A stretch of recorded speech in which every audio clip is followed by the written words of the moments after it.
In a minute, I'm going to do a few introductions and then I'll bring you on and we'll just treat it like a...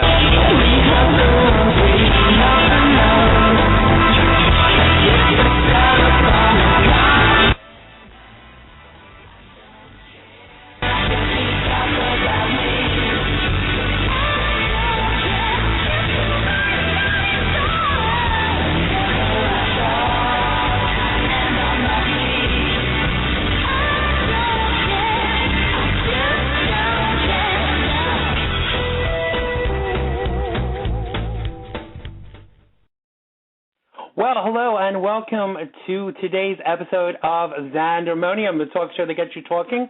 I'm your host, Xander Gibb, and on today's show, I will be along with my guest comedian, Lahna Turner, talking about life, stand-up, Schmegeggies, and baby powder. You'd be surprised how many emails I've had this week asking me what Schmegeggies are, but we'll tell you all about that in a mere moment.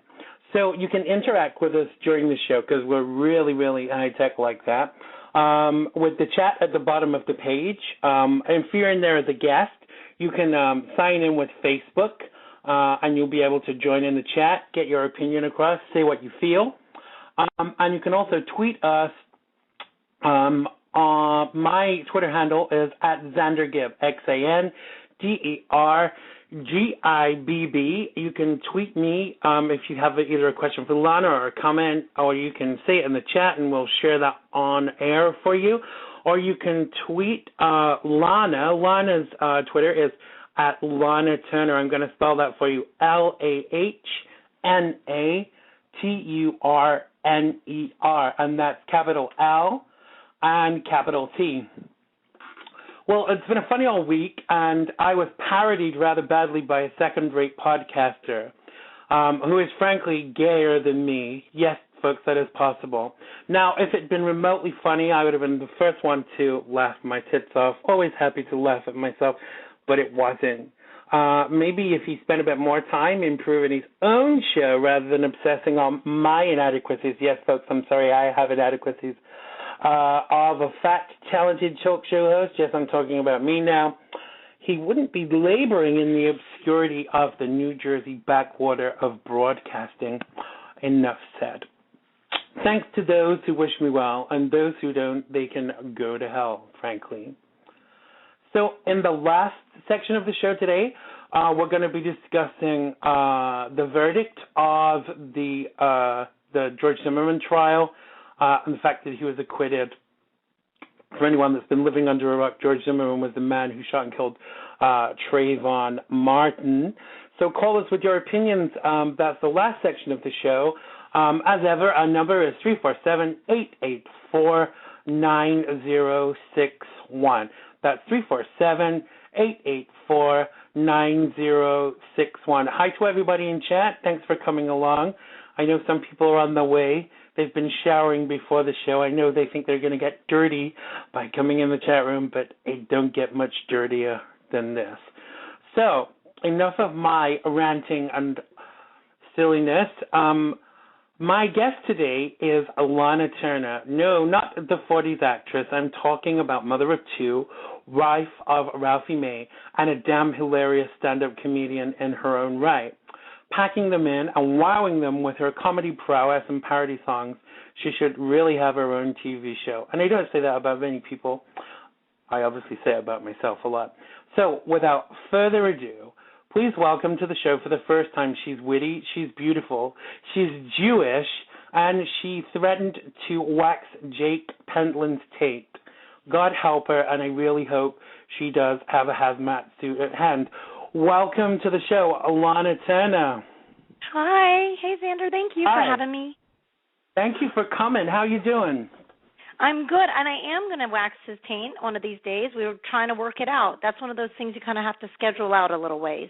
Yeah, and you can't do that in public, really, can you, in a cafe or something? Cause I won't personally be doing it. I don't know anything about that. Would be really that'd be dangerous. I don't know wax temperature and how to apply it, and, you know, I don't want to, we're not looking to take skin off, so we'll have to find a professional that's willing to do it, which I think in LA wouldn't be that hard.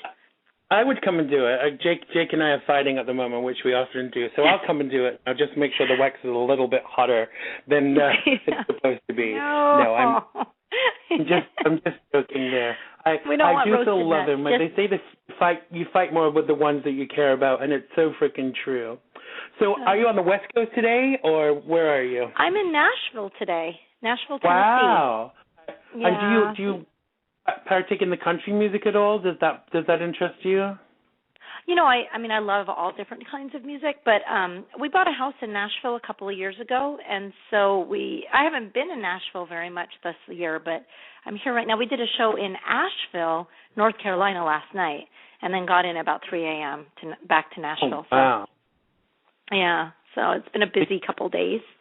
Yeah, you must be a bit tired, because I know when I work the night before I've got to do a radio show, I'm always drinking like copious amounts of coffee just to get me in functioning mode.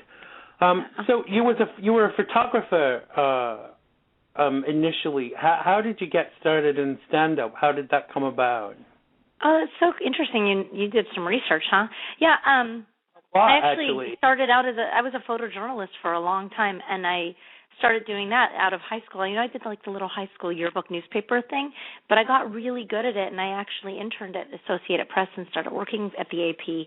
I was real young when I was doing it, and I love photography and loved shooting images, but I've always played guitar, and I've been playing music since I was in second grade. I started learning guitar, and I used to quietly write songs and never play them for anyone, but one day I started going out and playing funny music, and really just any kind of song, you know, just playing songs that I was writing at the time, but I would write funny songs as well as serious songs, and people just really like to hear funny songs. And one day I wandered into a comedy club, and kind of the rest is history. So. Wow. I actually, I am someone who writes funny songs too, and I didn't know that about you until I was researching for this show, and just some of the stuff that I saw was like, you know, you're very brave with some of your subject matter, and I wish I could kind of be as brave as you, because I'm always worried about what people are going to think. To a point, I don't kind of give a fuck, but you know, some things, like I heard you, I don't know what the song was called, but in the song you said something about AIDS is funny as long as you don't have it, or some, I'm paraphrasing. And everyone laughed at that, and it kind of reminded me of the stand-up gig I did in London a few years ago, and I made this joke about fresh blood, and they crucified me for making a joke about AIDS, and this was in a gay club, you know. So I'm kind of always a little bit scared of subject matter. But tell us about the song "I Like to Fuck in the Morning," and they're your words, not mine. Well, I guess I think the AIDS joke is funny. I followed up with, "Is it wrong to tell an AIDS patient to stay positive?" And you know, I think as long as something's funny, it's okay. But, you know, like if you worry about offending people, you know, it doesn't. You could make. I'm sure that someone out there somewhere is offended by Seinfeld's sock joke. You know what I mean? Like you're going to find somebody somewhere who's not going to like something that somebody has said. And at the end of the day, who the fuck cares? Like if, you know, I'm not looking to hurt anybody. So right. I just trying to make funny jokes. You know, but. The song "Fuck in the Morning," it's a duet between my husband and I. So I wrote that. He's like he really does like to. He wants to get laid in the morning. I think a lot of guys like to get laid in the morning, and I don't think a lot of girls, women are not as into morning sex because there's way too much to deal with in the aftermath throughout the day. I think it's kind of gross. My favorite line was, "You're a big fat Gentile," and he sings, "You're a dirty Jew," and I'm like, yeah. I listened to it 5 times because it was so funny. But you've had 11,000 hits on that one song, haven't you? Have we? Yeah.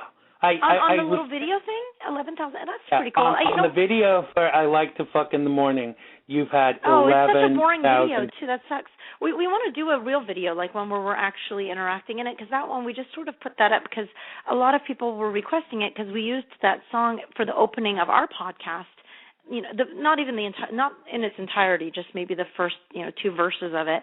And right. People wanted to hear the whole thing, and you can get it from downloading it. It's on my CD, but we wanted to put up where anybody can just listen to it, so we put the video up. But it's a really dry video. It's just the picture from the front of our podcast, the Perfect 10 picture. Right. So we want to do an actual video, like a little music video with it. We just haven't had time.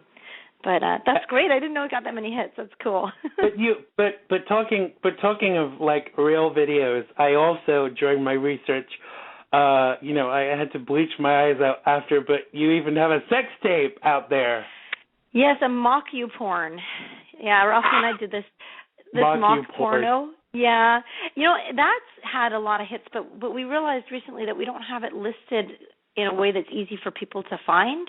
So we had to go back in, like, just a few weeks ago, I was like, why doesn't this have more hits? I think it's got like 50,000 hits, but you'd think a porn with a fat man like that would get more hits. So we looked at it and realized we never really uploaded it properly, but it's hysterical. It's sort of porn for married people because we get interrupted by the kids, like. Wait a minute, the phone's ringing. That was the just phone's, like he's sleeping. Yeah, typical man. Yeah, it's pretty crazy. We did that just for fun. It's hysterical to us that people can have no talent and have a sex tape, and then have TV shows. And so we just thought it was funny. And we did that also when we launched the podcast. We put out that video out to kind of get people excited about the podcast. Hey, but look at Kim Kardashian. Look at that talentless hack, and look at what she's been able to achieve from a sex tape. I think it's. I mean, I'm thinking of doing one myself. I just can't get anyone to commit to do it with me. But you just never know. Now I don't think I'd ever do a real one, but it's so funny. No, like, definitely not. Yeah, no. That's so funny though. Yeah, it was clear that yours were staged. I mean, it's not like most people get on their best.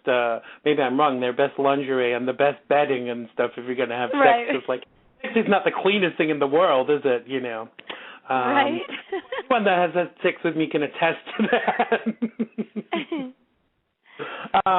So you mentioned about a sex tape with a fat guy. Now I'm a fat guy, and my ex used to get asked obscure questions all the time, things like why are you so thin and your boyfriend is so fat and all that kind of shit. Do you get questions like that from people? I do, but I think in the gay community it's less surprising because and I shouldn't say less surprising, but like there's that whole bear fetish thing, right?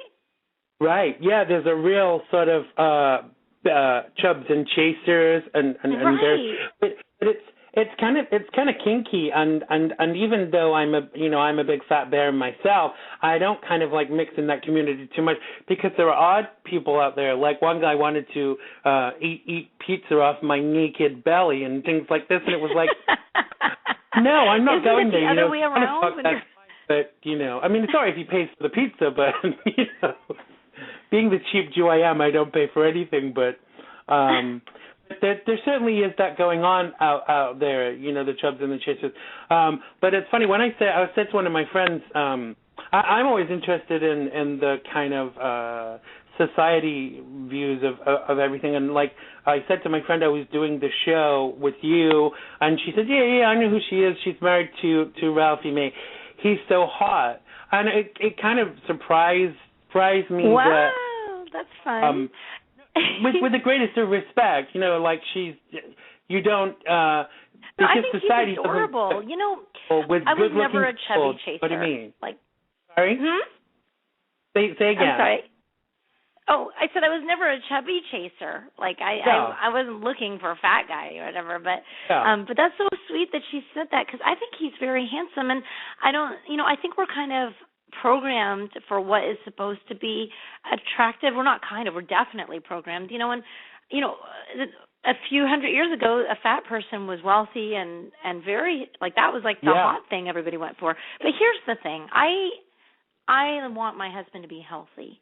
And, you hit a certain point in your life where the weight becomes really unhealthy. It's all fun through your 30s, but, once you it starts to catch up to you. And And it's really, really important for him to start getting this weight off his body. So I really want him to get healthy because, you know, we have a family and I love my husband. So that's where it's not too good. But you know, he's big. I mean, I've seen pictures of you. You're not even close. You're probably half his weight. I'm probably not far off Ralphie.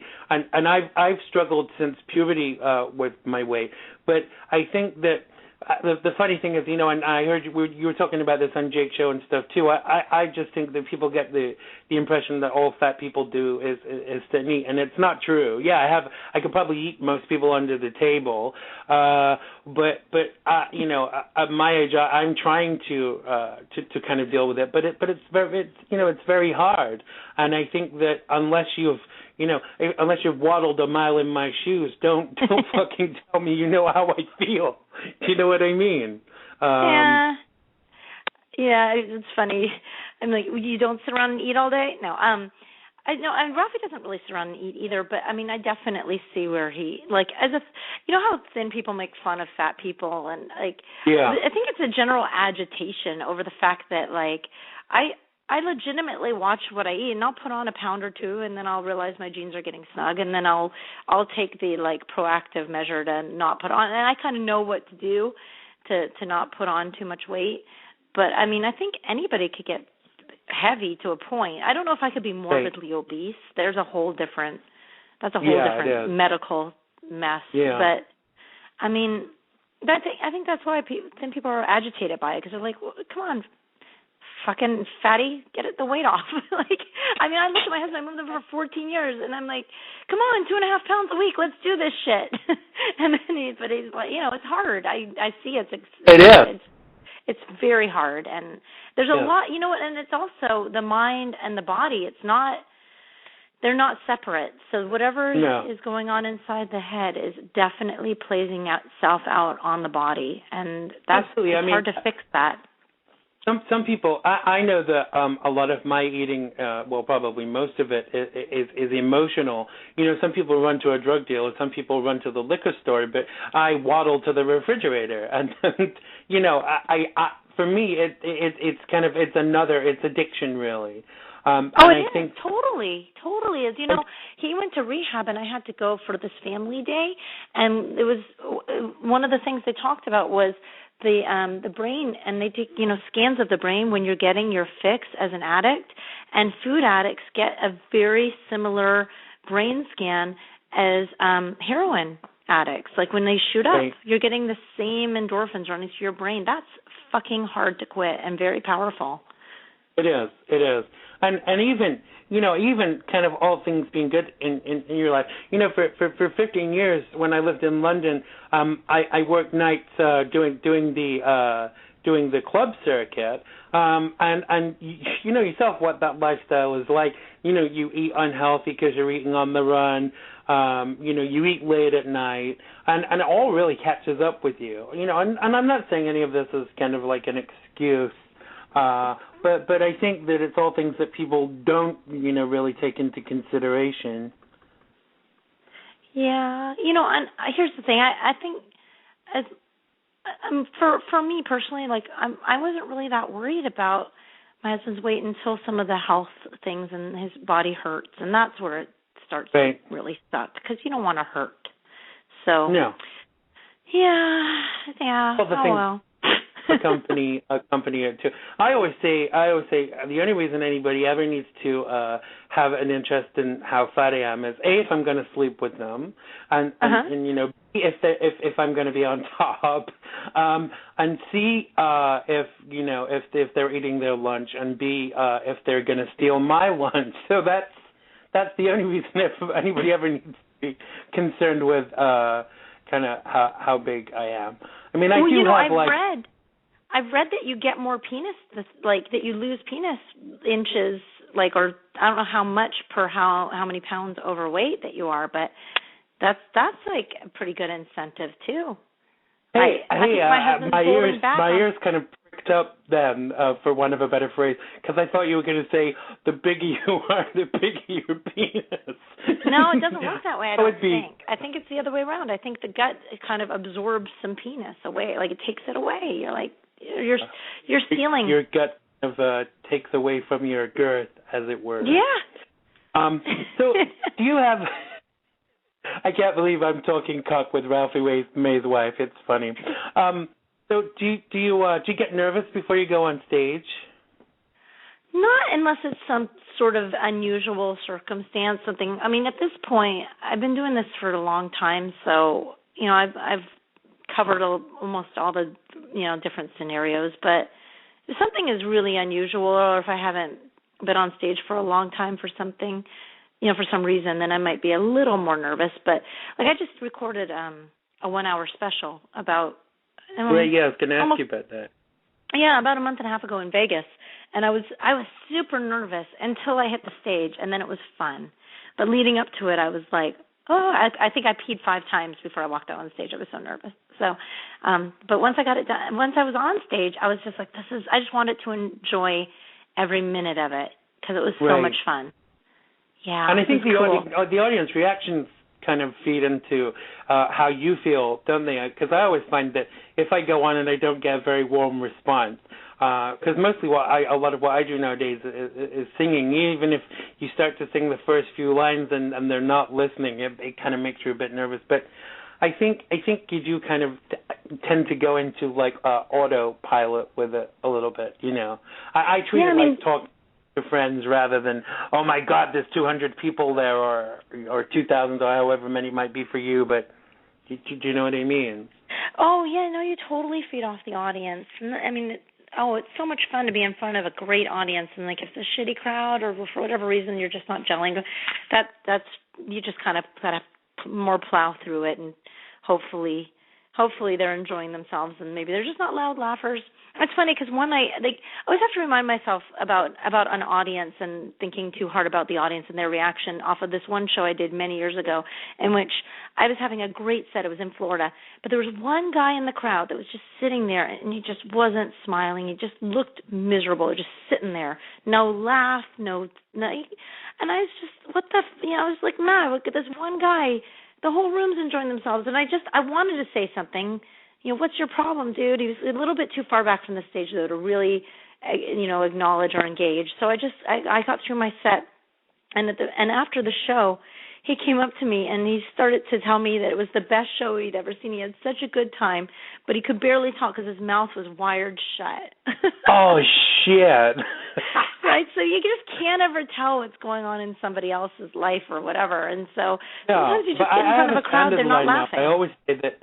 Sorry, go on. I interrupted you. No, go. I'm sorry. I always say whenever I'm doing stand-up or whenever I'm doing anything where I'm standing and talking to a group of people, I always say, if you don't laugh or you don't clap or whatever, anyone that doesn't laugh or clap has to sleep with me. I'm not get to laugh anyway because, the straight guys are like, ha, ha, ha, yeah, very funny, dude. So I find it's often kind of like a bit of an icebreaker. Joe in the chat room said, Dr. Oz says for every 30 pounds a man loses, he gains an inch to his penis. So I'm just trying to work out how big my... 30 pounds per inch? Yeah, 30 pounds per inch. Wow, I don't know. That's a lot. I don't know how true that is, but tell Ralphie. Tell him we should do it together, a weight loss thing, and we'll televise it. Oh my gosh! I think having a camera on you is a good pressure. Ralphie did that Celebrity Club, and he lost a lot of weight on that. But he got hurt. He got injuries out of doing that because they just push you too hard. But I'd love to see him. God, that'd be too many inches for me. I don't think I could handle that for 30 because he's like 400 pounds, so he's got a good 300. 250 to lose. That's too much. I couldn't handle that. So I hope it's not that much. No. I mean, you don't want to kind of poking out the back of your head or anything, do you? That'd be dangerous. So I heard this line in one of your songs, and it was probably the same one. It says, Jews can't do anything wrong. Now, I have to agree with that 150 million %. So you saw on the flyer, I used the word Schmegeggies, and as I said in the intro, I had like 30 emails for people saying, what the fuck is a Schmegeggie? Because no one knew what the word men. You know what it means, obviously. No, is it Yiddish? Yeah, I was going to say you're a Jew and you don't. I'm going to get your Jew card revoked. I really am. Yeah, I don't know Schmegeggies. Schmegeggies. Go on. Yeah, it's an idiot, really. It's I mean, it's like a Yiddish word for stupid person. My grandmother used to call us it when we were kids, and we used to go, "What's a Schmegeggie?" That's so funny. I love the old Yiddish words; they're great. But I don't know all of them. I mean, no. Yeah. I kind of like to incorporate some of the Jewish stuff in my stand-up. Do you tell any Jewish jokes? And can you share one with? Well, that one line that you're saying, Jews don't do anything wrong, that's because I'm Jewish. And then I'll stop the song and I'll be like, where are the Jews at? And I'll ask them to say holla, that type of stuff, right? And then if nobody says anything, I'm like, you're just hiding like you're Anne Frank. But I was going to say about Anne Frank. I heard you doing the Ballad of Anne Frank and Helen Keller. Helen Keller. I mean, God, I pissed my pants. Why don't you have your own show? I really want to know. Why aren't you two on the television? I really kind of. Wow. Oh, you're sweet. We're working on it. I think it's coming one day. I really believe that. I've been busy the last few years of having kids and keeping the stand-up career going. And but I think TV is definitely in my future. And Ralphie's already been on TV, and I know he's going to be doing more. Having a special come out is going to be a really big deal, I think. Yeah. That's really helpful. I don't know where it's going to air yet, but wherever it is really exciting because let me know. I want a lot more people to find me. Let me know when it's going to be aired, and we'll plug it for you. Oh, thank you. That's so sweet. Yes, and probably sometime in the fall. So you're saying about your kids. In my research, I found out the names of your kids, and I wanted to confirm their names. Okay. Yes. So when I met Ralphie early on, he told me if I ever have a little girl, I want to name her April, June, May, and I laughed and thought that was hysterical, and I never really thought about it again until we found out we were pregnant with a little girl, and he reminded me I want to name her April, June, May. And and I was okay, I guess that's fine. And then when we got pregnant with a boy, we had a couple of different boy names that we thought about. And one of them, Ralphie really wanted to name him Spartacus. and now that I know my son, he could have pulled off Spartacus. I mean, he's a tough kid, but I didn't want to do that to my child. And then we thought about the months of the year and thought August or Augustus is kind of a cool thing. So we did August and April, May. And it works, but yeah, people sometimes make fun of us. This is not like Northwest or East or whatever. But funny, Did you say River? River, yeah. What Jen, the co-host of the Jake Pentland show, her little boy. I meant River. No, I meant Cayenne and whatever Cayenne West, and didn't they name their kid East West or something? Yeah, Kim and Kanye's baby is called Northwest, and I was joking the other day that when the kid grows up, it's going to be an author and is going to write a book called North by Northwest. They're asking in the chat room, what is August's middle name? James.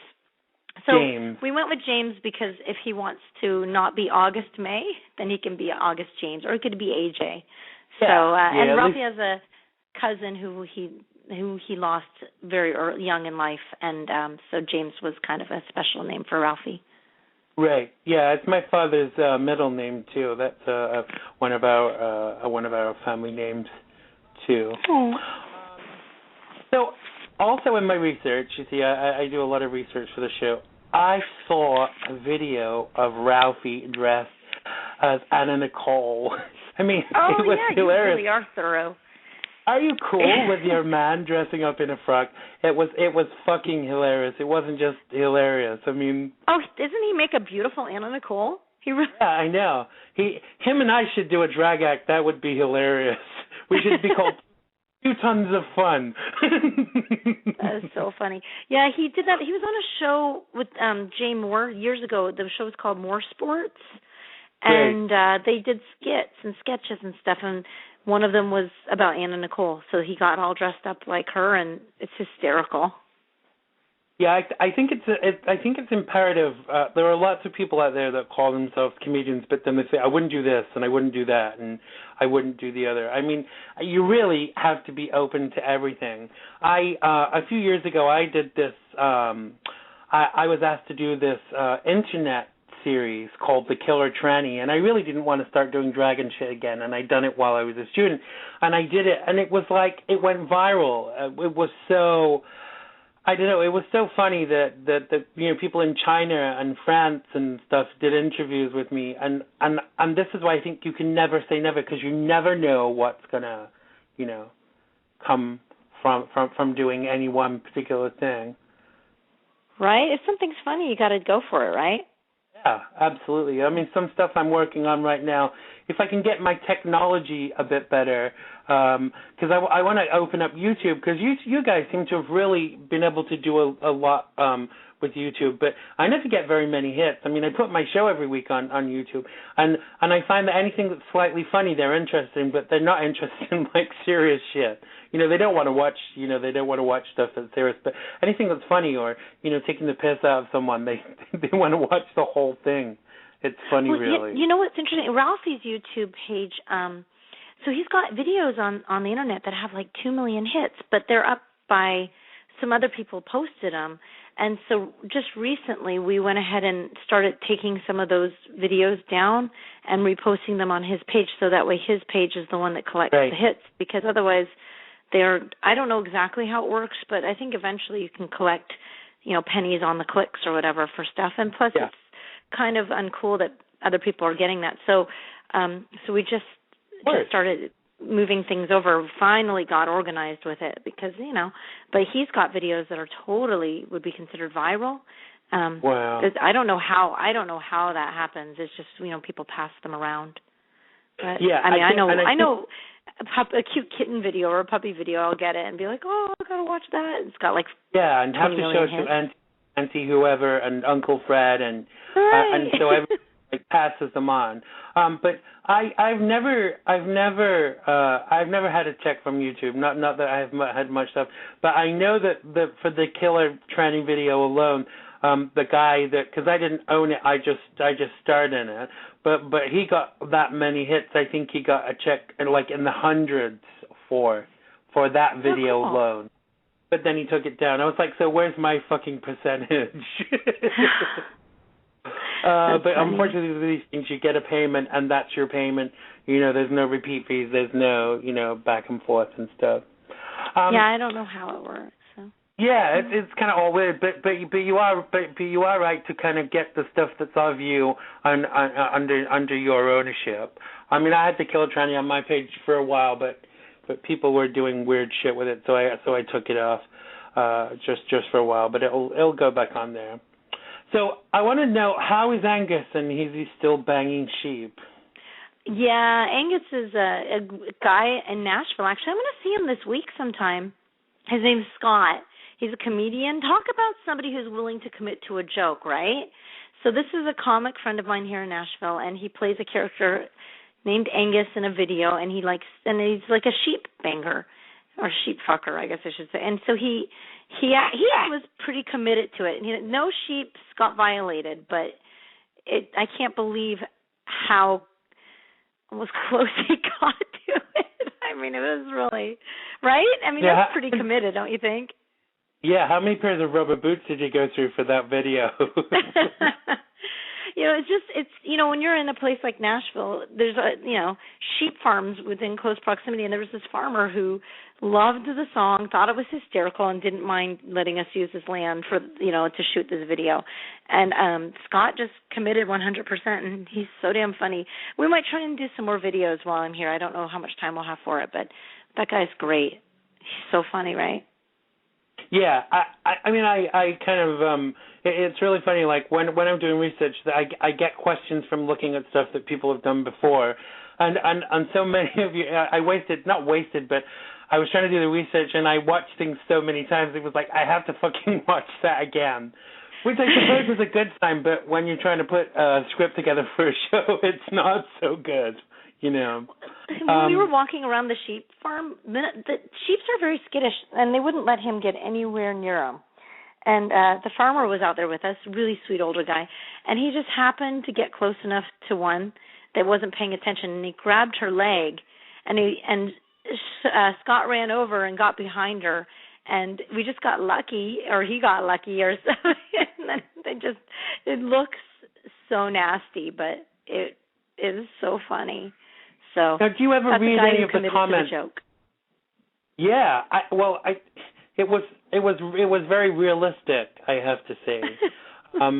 Do you ever read any of the comments on your video pages? I read all of mine, the good, the bad, the ugly, and I delete very little, but sometimes I delete things that are a little bit kind of nasty, but other times I just copy them and put them on my Twitter page so people can see what an asshole they've been. So do you look at the comments? Do you respond? Do you ever, you know? My whole thought, well, sometimes if something's really awful, I might take it off, but I don't obsess over it. Like, I haven't looked at those comments in forever, but my thought is if somebody takes time out of their lives to hate on you, then if somebody hates that bad, then there's a lot more people who are going to love it. And to get too worked up over somebody not liking, okay, so what? So you don't like something creative that somebody else did. All right, move on with your life. But to sit down and have to write something and get into it like that, that's your problem, not mine. That's my general way of looking at it. But when somebody writes something really terrible, I might take it down. But I'm not going to try. I'm going to try not to put too much energy into it because there's nothing I can do. If somebody doesn't like it, what are you going to do about that? You know, they have a right to not like something. You're absolutely right. I had somebody, when I put the Killer Tranny video on my page, I had one guy, I don't know where he was from, I think he was from Florida, but let's not get into Florida today. He was asking about whether he could take me out on a date dressed as the Killer Tranny. I'm like, fuck no. That's so funny. So he was into it, huh? Some weird people about, you know. Yeah, I even had one person said, "Drop dead, you Jew," which I thought was absolutely hilarious. I mean, you know, is it the yashmak and stuff that makes people know that I'm Jewish or what? I really have no idea. So talking of Jewish, somebody can wish something so terrible on you like that, then there's lots of people who absolutely love what you've done. You know? Yeah. Usually. Oh yeah, but. You hit the nail on the head there. I've had quite a lot of shit this last couple of weeks on social media and stuff, and I've been parodied on other lesser known podcasts and stuff. But when I sat back and thought about it, I think there's two reasons why people attack you. They either hate you or they're jealous of you, and I tend to think that it's mostly the latter. You're doing something right if people are attacking you for it, really. Yeah, I mean, if every comment that comes through is something bad, then maybe you need to examine what you're doing. But I think if one or two people dislike, then good for them, you know. They have a right to dislike. But, I mean, if somebody's doing something creative, it's very unlike me, anyways, to want to get online and take time out of my life to slam it because I'm just gonna click on something else. So I'm very sensitive, and I'm kind of trying to work on it because it's very hard to be sensitive and be in the entertainment business. I only ever have an issue when people are personal. You know, when people get really personal, it kind of. Telling you to go die. That's kind of. Yeah. Yeah. Yeah. and you know, it's when people say, you know, you're a fat, stupid piece of shit and things like that. I mean, it's not that I haven't heard that 100 million times before, and I love it when people are original. If you say something that's original to me, even if it's insulting, I'll laugh. You know. Right. So get more creative out there, you haters. I want to know, who is Ari Manis? Is he gay? And can you get me an intro? Oh, Ari, the Jew Day Out. Yeah. Okay, so Ari, I do not believe is gay. He's a comedian in Los Angeles, and we do these racist days. So far, we've just had a racist Black Day and a racist Jew Day, but we're going to try and cover all of the different things that people can be racist about. You know, we've got a lot of time to do it, so. I think this week coming up we take Bruce Jingles out on his birthday, and we have a racist birthday with him, which is really funny. But Ari, we did Jew Day, and that was so much fun. We took a Jew and did extra Jewy Jew stuff with him. So yeah. So am I the only one that likes fish? Do you like that? What's that? Gefilte fish? Yeah. Oh, it's terrible. Oh, I love it. Oh, you Isn't know what? That weird? I think it's so gross. It's like a fish ball, bready fish ball with like horseradish on top. It's with that fish, like it has like a jelly with it too.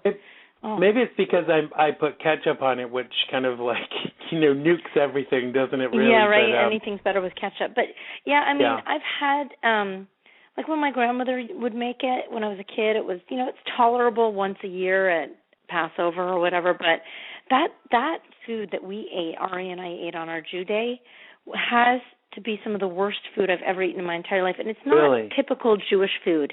It's Hasidic Jewish food, and I've never had that before. And it was completely inedible. I mean, it was the nastiest of beyond nasty. Like, you think gefilte fish is gross, even with ketchup wouldn't have been able to save whatever we tried that day. It was so heinous. And then they have this weird stew, and I couldn't even leave it on my tongue for a second. I had to spit it right out. Well, I mean, and you can hear that in that episode. It was really gross. But Ari's adorable. My grandmother used to make us eat like horrible Jewish shit, and she used to say, "Oh, people would be grateful of that," and I'm like, "Tell me one. Tell me who would be grateful." Right. If you're starving, then you're grateful, right? You're like, yeah, at least absolutely. I'm not going to starve to death. But yeah. So tell us about pretty nasty. Jew to the World. Sorry, I interrupted you. Oh, that was Ralphie who did Jew to the World. That was at Christmas this year. Yeah, he did that. Go on. So I don't remember everything about it. He the pictures and stuff.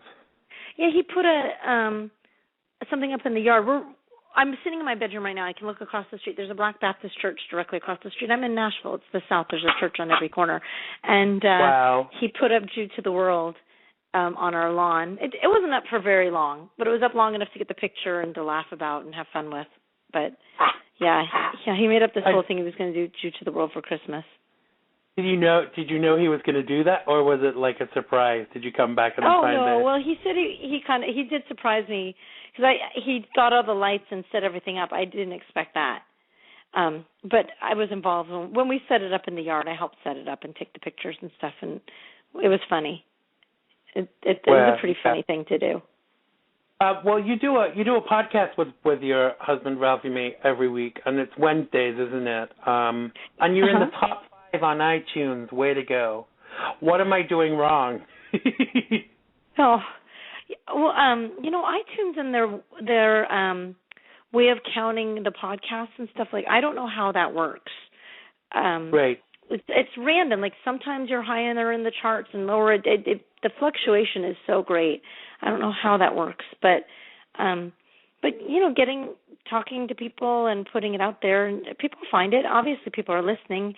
It's fun to do it. That's why we started doing it. We wanted to do something fun and decided to do it together. And it's cool. We like interviewing people and getting things about them that nobody else would know, and. Right. So that's how we kind of. Well, I follow you on Twitter. I follow Ralphie on the podcast. Does that mean I'm going to be entered in the draw to win a cruise? And will the cruise be down on a pier to pick up homos? Oh, good question. So Ralphie does South Point Casino in Vegas. The cruise was last year for the Cowhead Cruise. I don't know if we're going to do that again. It's every summer, but he had worked out something where he had some cruises to give away, and so he's very generous with his fans. And I guess I am as well. I should include myself in that, but he's just wonderful and really appreciates his fans. And what we did was with the casino, since he's there every quarter, and now I think they're increasing it to more than 4 times a year. I think he's going to be there 5 or 6 times this year. They just worked out a deal where we're able to give away a vacation. And it's wonderful. The fans that have gotten to come have really had fun. And what's even cooler now is we love the South Point Casino. I'm not just saying that. Like, I legitimately it's a very cool, laid back casino. It's on the Strip, but it's far enough off the Strip that you can park, and it's a cool place to go. And I think it's every Friday night at 12:30. Ralphie has a show. It's every week. It's free in Vegas. It's called The Dirty at 12:30, and you can go and see a show completely free. And they've had everyone. I mean, Joey Diaz was there, and Amazing Jonathan was there last week, and really big acts just pop in to do this show. It's really cool. So that's another way that you can see something free that Ralphie helps create, and he's going to pop in there occasionally. I think I'm going to be headlining it in a couple weeks, and it's a really good time, completely free. You just have to walk in the casino, and then if you don't get there early enough, it's standing room only. It's just packed with people. So, but as far as the trips go, we give away one every quarter so far. Wow! Can I have the next one? We'll work on it.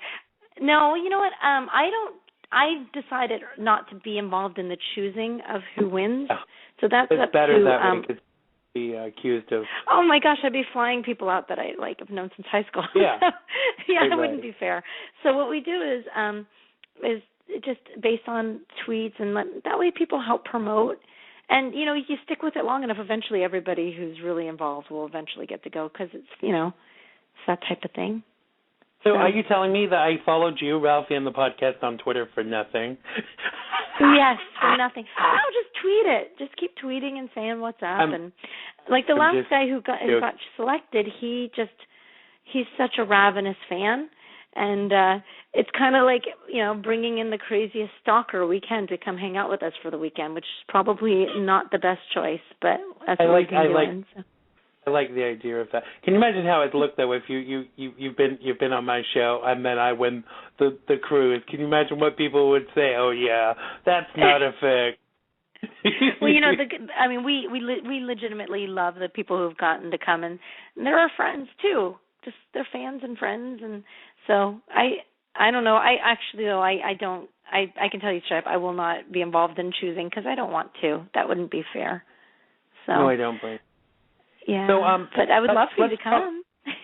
I would love to come too. In fact, I'm hoping to get to Vegas this year because I have some friends there, and they're always talking about taking me to see live shows. I would have loved to have gone and seen Roseanne when she was there, but I just couldn't work it out time wise. But I would really love to come see you guys. Do you ever do New York? Sometimes, yeah. You have to let me know. Definitely come see you if you're in New York, because that's my stomping ground.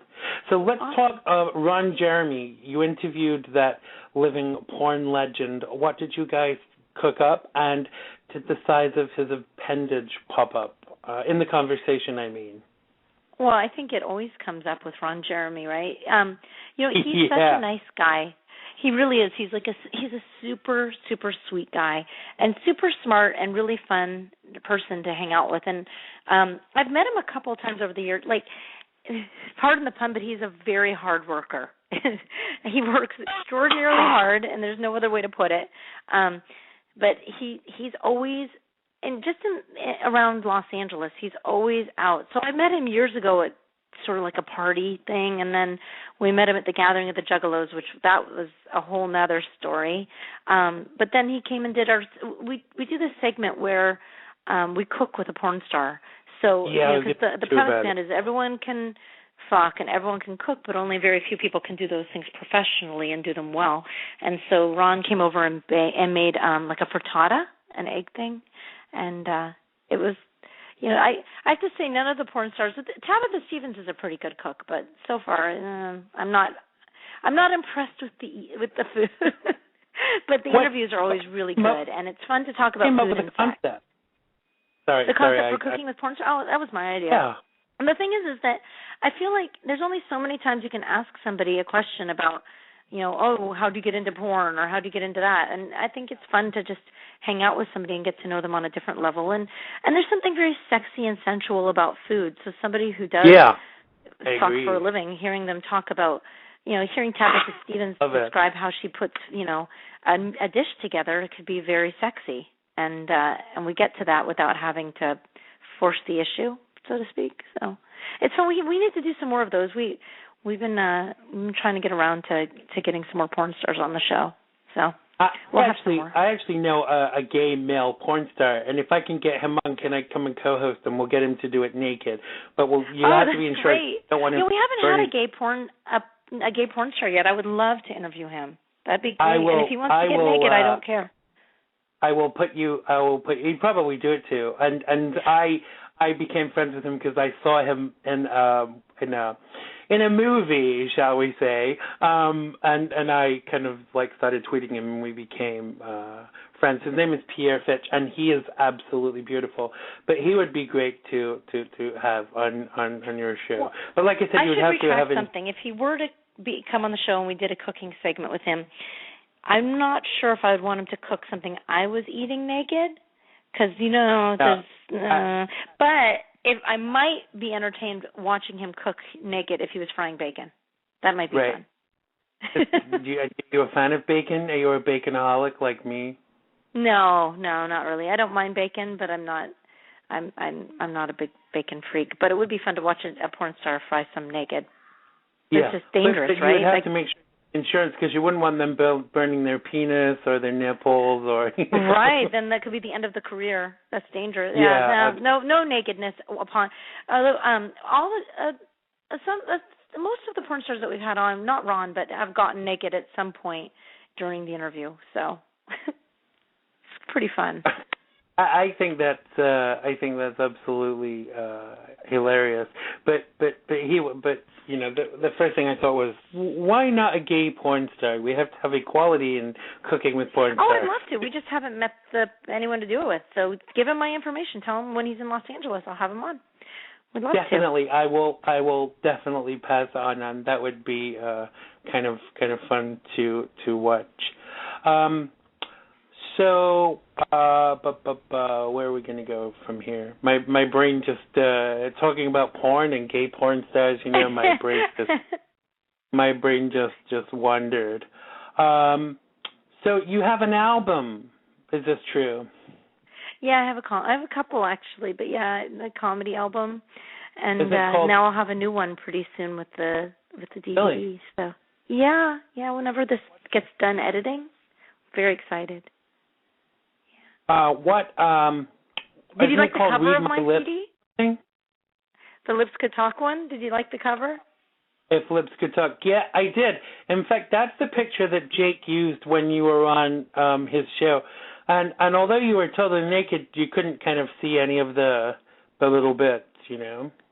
Right. No, there's no so the album's called If These Lips Could Talk. There's a microphone in front of my vagina, and then I have hair covering my nipples, and so it's just more about the comedy of the album cover than it is about about being overly sexual, which I think is why people respond really well. Like, women don't get offended by it, and people in general think it's pretty funny. So I'm proud of it. It's funny and gross and tasteless and tasteful all at the same time. So is Ralphie planning to be naked on the front of any of his videos? I think the next one he comes out, he's not fully clothed. I don't really want to talk about it because I'm not sure what the cover art's going to be exactly, but I think he's doing, from what I've seen, it's like the preliminary art, he looks like a cherub, and it's adorable. Aww. So I'm not sure if that's what it's going to be like, but if that's what they use, then it's pretty awesome. Did you know that Ralphie has a gay following? You know, you talked about the chubs and chasers. A lot of the chasers, really think he's hot. He's got a big gay following.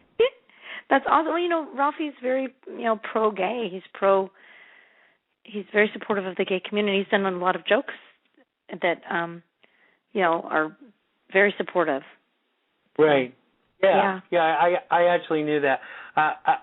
The reason I was talking to a friend of mine, and I was saying who was coming on the show. This was a gay guy friend, and I mentioned, and they were swooning about Ralphie. So everyone wants him, Lahna. You know. Oh, that's so good to hear. I love that. He's adorable. I would be interested, but me and him in a bed would just not work. You mean two fat guys can't get it on? I'm sure two fat guys can get it on, but they'd have to have a big fucking reinforced bed. Right, and then you don't know if you've really got the right spot or if you're just in a fold. Yeah. Who's going to be on? Who's going to be on top? That's my question. Yeah, have to do it. The joke is it looks like he's raping the couch. Yeah, absolutely. You have to consider all these things, when you're a big guy. Where you're going to be. Look at that couch, fucking that couch. Wow. Absolutely hilarious. I don't know. So I hear you have a penchant for giving pies in the face. Whose face you're do you awesome. really like? You really, really looked at everything. Our podcast. Hey, honey, I know more about you than most people. I love it. Well, we're bringing back the pie. The pie went away, which is crazy. Nothing is funnier than a pie in the face. And so, we only pie the comics that come on our show that we know are like, incredible, awesome comedians. Well, we've had a few on there that haven't wanted to get pied. But quite a few people have let us pie them, which means, we put a pie in their face. And it's so funny, right? It's funny to listen to. It's funny to watch the videos. I love the pieing. It's one of my favorite things to do. And who would you like to do it to, though? Who would you really like to kind of like wham in the face with a pie? Oh, there's so many people. Because it has to be a comedian that's like a legitimate headliner, somebody who really garnishes, a lot of respect. So Roseanne Barr. Oh my God, I'd pie her 5 times. She's amazing. Yeah, she probably eats pie though, knowing Roseanne, and say you have to eat the first pie and you have to put the second one in my face.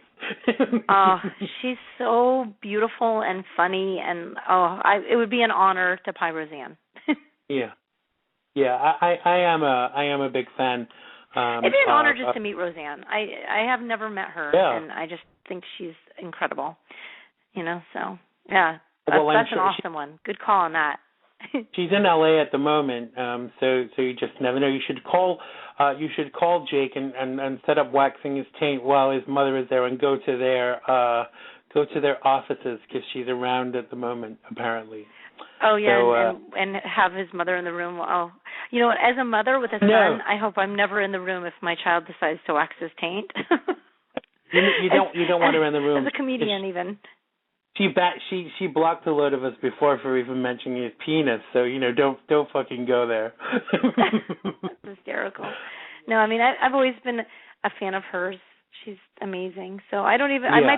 I might be too much in awe to be able to pie her. It might be too much pressure on me. But, I only have one. But yeah, she'd be pretty great. Sorry, go on. No. What were you gonna say? I was gonna say I only have one criticism of Roseanne, and she's robbed us for the last 10 years because she's not been on our screens nearly enough. I mean, after the Roseanne show, there was nothing, and people are still, in awe of her talent, and I think, we haven't seen enough of her. And then they canceled Roseanne's Nuts, and for me that was a ridiculous decision. Fuck you, Lifetime. Did you watch Roseanne's Nuts? No, you know what? Now that I have kids, I never have time to sit down and just watch TV for enjoyment or fun. I don't really hardly ever let my kids watch TV. I'm not one of those moms that's like, no, TV, blah, blah. I just don't feel like it's a good use of their time. And then by the time, if I were to have any free time at the end of the day, it's the last thing I think to do is to watch TV. So I kind of suck when it comes. There's a few things I make exceptions for, and I try and carve out time. I love Breaking Bad. I've been trying. I'm not caught up on it, but I need to sit down and catch up on it. And I love Curb Your Enthusiasm. So those are 2 shows that I've managed to try and keep up with over the years. But yeah, I'm pretty shitty when it comes to TV. I've never seen either of those, but I'm so grateful for the recordification box thing, the TiVo. So when I do get time to watch, I just sit and go through what I want to watch, and then I can fast forward through the ads and all that shit. Yeah. So talking of reality, go on. Sorry.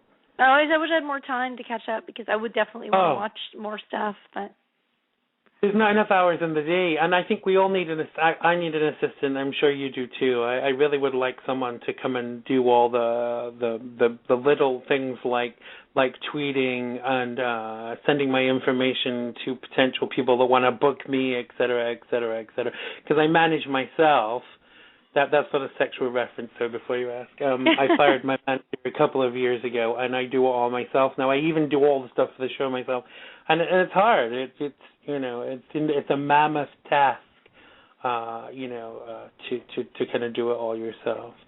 So we mentioned a little bit about reality TV. Have you ever been approached, and would you do it? Actually, yeah. Ralphie and I shot a pilot many years ago for VH1 after he did Celebrity Fit Club for a reality TV show, and we also did a documentary for Showtime even before he was on Last Comic. It was actually something that I picked up, and that ended up. There was a big switch over at Showtime for who was at the head of the development of the shows, but that was really cool. And then Ralphie and I get approached pretty regularly about doing some sort of reality show, and we turn them down now because the experience of the documentary was okay. The VH1 experience was pretty poor. VH1 had nothing to do with it. It was just they just kind of made everything for Ralphie into like a fat joke, and it just wasn't that good. But now that we have kids, I feel like I have a responsibility to not put my kids up on camera too much. Yeah. And every now and then I'll let them do something, but it's always really small, and I don't know. I'd like to try to keep them out of it as much. So many celebrity people are willing to throw their kids in front of a camera for the extra buck, and I think the kids, they would probably really like it. I think probably a lot of times those kids are into it, but they're too young to really make a choice for themselves. And reality TV, there's too much stuff that goes on in life. I really don't want it all recorded. No, I agree. And I certainly don't want it recorded and twisted on me. So I don't know. I just feel like now's not the time for us to do it. Maybe like a few years ago when we agreed to do it, that was cool. We didn't have kids and wasn't that big of a deal. But now, I don't really want. Yeah, not only with that comes a crew of people and strangers too that come into your home, and those people are around your kids, and you don't have a lot of control over everybody coming in and out of your home, I think. So, or maybe when they're older. But I think that never say never, but I think you've always got to make sure your kids are kind of protected, because I think most of these TV companies have an agenda. Some friends of mine were on Wife Swap a while ago on the Celebrity Edition, and they really edited it in a certain way to make them look a certain way, and they didn't like that. Oh, yeah, I would think so. They got to cram as much as they can into a short amount of time and make it interesting to watch, and, Absolutely. Because that's what it's about, isn't it? Producing. Yeah. So I want to ask you two more questions, and then I want to play a game with you before we end, if that's cool. Okay. I know sure. that's really ominous, but it's not as intriguing as it sounds. So I went on your website, and I was looking at your store, and I was actually really intrigued that you have really big fucking sizes in the T-shirt. Don't worry, I'm not looking to get a free T-shirt. Was that a conscious decision, or is it just that the company you went with did bigger sizes too? Oh, no, it's totally conscious. It's more for Ralphie. I don't have too many T-shirts on mine. I need to get a new T-shirt, but definitely conscious. Ralphie's got a lot of big guys and women that want his stuff. So, right. I mean, we did that show last night, and I sold a 5X and several 4s, a couple, and quite a few 3Xs, and we don't charge any more than we would for a regular T-shirt, even though it costs a lot more. The reason why you don't go to a concert and see a lot of 5XL T-shirts is because those shirts, we don't make very much money on them. But I don't think it's right to have to go to a show and not be able to get a souvenir or something at the end of the day. So we make sure to keep those big sizes around. And we used to give free shirts away to big guys a lot. And we haven't done that in a while. I should probably start doing that again. Where if there was a 5X guy and I saw him in the line, I'd throw him a free T-shirt because, little women, small women, get handed free T-shirts all the time. But when was the last time a fat guy got a free shirt? That never happens. So we used to try and do that. Where's my free shirt then, Lenny? You have to give me I'll make sure you get, when I see you in New York, I'll make sure you get a shirt. One of the AIDS ones that says, Is it inappropriate to ask an AIDS patient to stay positive? To stay positive. That's. I would love to give you one of those. So when I see you in New York, I'll make sure to hook you up. Thank you very much. So let's conclude this part of the show in our interview by playing a game called Celebrity Word Association. We normally play Marry, Fuck, or Kill, but I'm getting a bit bored with that. And Celebrity Word Association is a lot more current. Oh, I'm such a dork. I'm going to be terrible at this. Hey, there's no right or wrong answers. Okay. And you just say the first thing or the first thought that comes into your head, no matter how nice or nasty or whatever, whatever you want it to be, basically. Okay. So here we go. So Kelly Osbourne.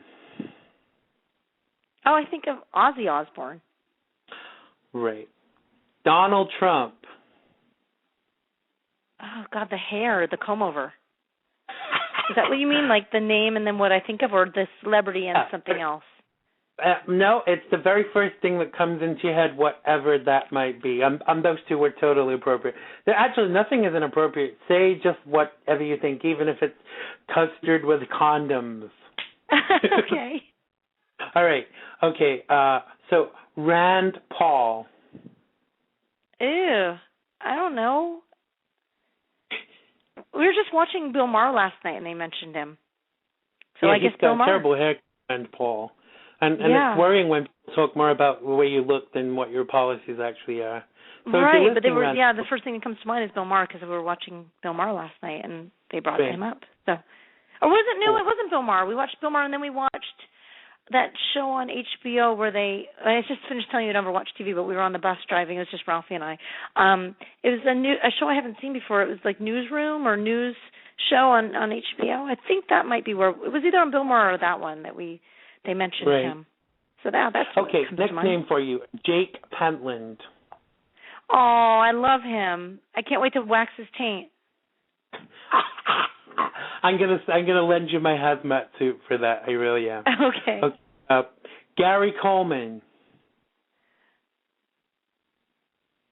You know what I think of is Gary Goldman, the comedian. Okay.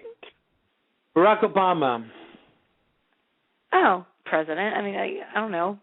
Just president of the United States. Well, it's funny. My mom was just telling a story about my grandmother who's 95, and everywhere she's very, very Democrat, and she's so she's an old Jewish lady. So my mom would say, well, when Barack was running, they would be in the grocery store, and she would go up to any black person and be like, "Go Obama!" It's very old. I think that's whether hilarious. they look at her like crazy old lady, but she gets away with it. Okay, next name, Chelsea Handler. Oh, I so many different names just popped into my head because I know so many comedians that do her show. Right. So like we had Jesse Wild on a couple of months ago. Huh? Well, you know Ben Glebe, didn't you? Yes, Ben. Yeah, and we had Jiffy Wild on the show recently. They're a really amazingly funny collection of comedians. I would love for you to be on. That would look great. I would love for you to appear on that. I would absolutely love to be on Chelsea's show. A lot of the people who do her show are people she's known for a long time. And I've only met her one time, and it was when Ralphie did it, and it was for 2 seconds in the green room. So I think you either have to be somewhat known by her crew, or I've worked with a lot of the comedians, and I know I'm friends with a lot of the people on there, but I've never actually met or hung out with her, but I've only heard wonderful things. Yeah, she sent me a couple of messages on Facebook once, and they were both I was trying to get on her show, and they were both really insulted, but I was just insulting even. I was just glad to have a reply from her. Oh, that's funny. Okay. Yeah, it's hilarious. I kept them. I'm going to tweet them at some point. Okay, Paula Deen. Oh, all that racist stuff that came out. It's the race. This week when you listen to the podcast, we'll have the racist cake, and the joke was that the cake was made by Paula Deen. So that's hilarious. I have to be very careful about what I say about Paula Deen. I tweeted a few weeks ago, buy Paula Deen's new cookbook, Cooking for Racists in the South, y'all. All the proceeds go to the United Negro College Fund, and there was a shitstorm after it because obviously, as a minor comedian, I'm not allowed to be funny on Twitter. But hey ho, that's. Well, I don't understand. It's like she was so hypocritical before she even said anything about that was racist because she hid the fact she had diabetes until she was ready to utilize it to make an income. It seems like that's what and so it's not like a big surprise. But I mean, really, a woman named Paula Deen, an old woman in the South. Come on, it's not a big shock. But I don't know. I mean, I've heard different stories about it. I heard that it was like 20 years ago, or I don't know. I don't know what to believe with these things. It was in the 80s or something. There's been so many different stories, but I really don't think that it warranted her losing her contracts, because that would be like someone coming and saying, "Oh, Lahna, you made a joke on stage about AIDS, and we're worried it might offend our gay people, so we're going to get rid of you." I mean, it's ridiculous, really, when you think about it, that she's lost work because of. I think language is very important. Some people think that it's okay to use the N-word, and that's fine. But personally, I don't. But that's just my opinion, Well, I don't know. I think language serves a purpose. I don't feel like if you take away the power that is the word, then it no longer like resonates with people. Then it doesn't matter. Like, people can call me a cunt all day long. It doesn't bother me. I don't care. I'll own it. I don't care. But some women get very offended by that word. I don't mind people call me a cunt as long as they call it to me to my face, because I will respect you so much more for that. You can say it behind my back. I really don't care. But I mean, the words that upset people so much, you're only giving that person more power. So, and she doesn't seem like she meant to hurt anybody. I don't know. I don't know her. She makes a lot of money off of. Well, I don't know. That whole diabetes thing was kind of fucked up too. So fuck her. All right, next name, Bill Clinton. Oh. I wonder if Hillary's going to run. She's going to run, right? I think so. I think she's definitely going to be. Yeah. Kim Kardashian. Kim Kardashian? Yeah. Oh, God. I don't care. That's what comes to my mind. Right, I don't really care. Right. All right, next name. Someone you may have heard of. Ralphie May. Oh, I love Ralphie May. Aw. He's a good guy. We all love Ralph. James Gandolfini. Oh, it's so sad, right? That's really sad. I saw a guy the other day that looked like him sitting around the pool. We were at this hotel, and I thought, if I looked in the mirror and I looked like somebody who just died the other day of a random, massive heart attack, I might go to get checked. So I was thinking, you should probably go get checked. He looks just like him. I don't know. That's not very interesting, but. No, but I definitely see your point. It's all about the first thing that comes into your head. All right, a few more names for you. Lady Gaga.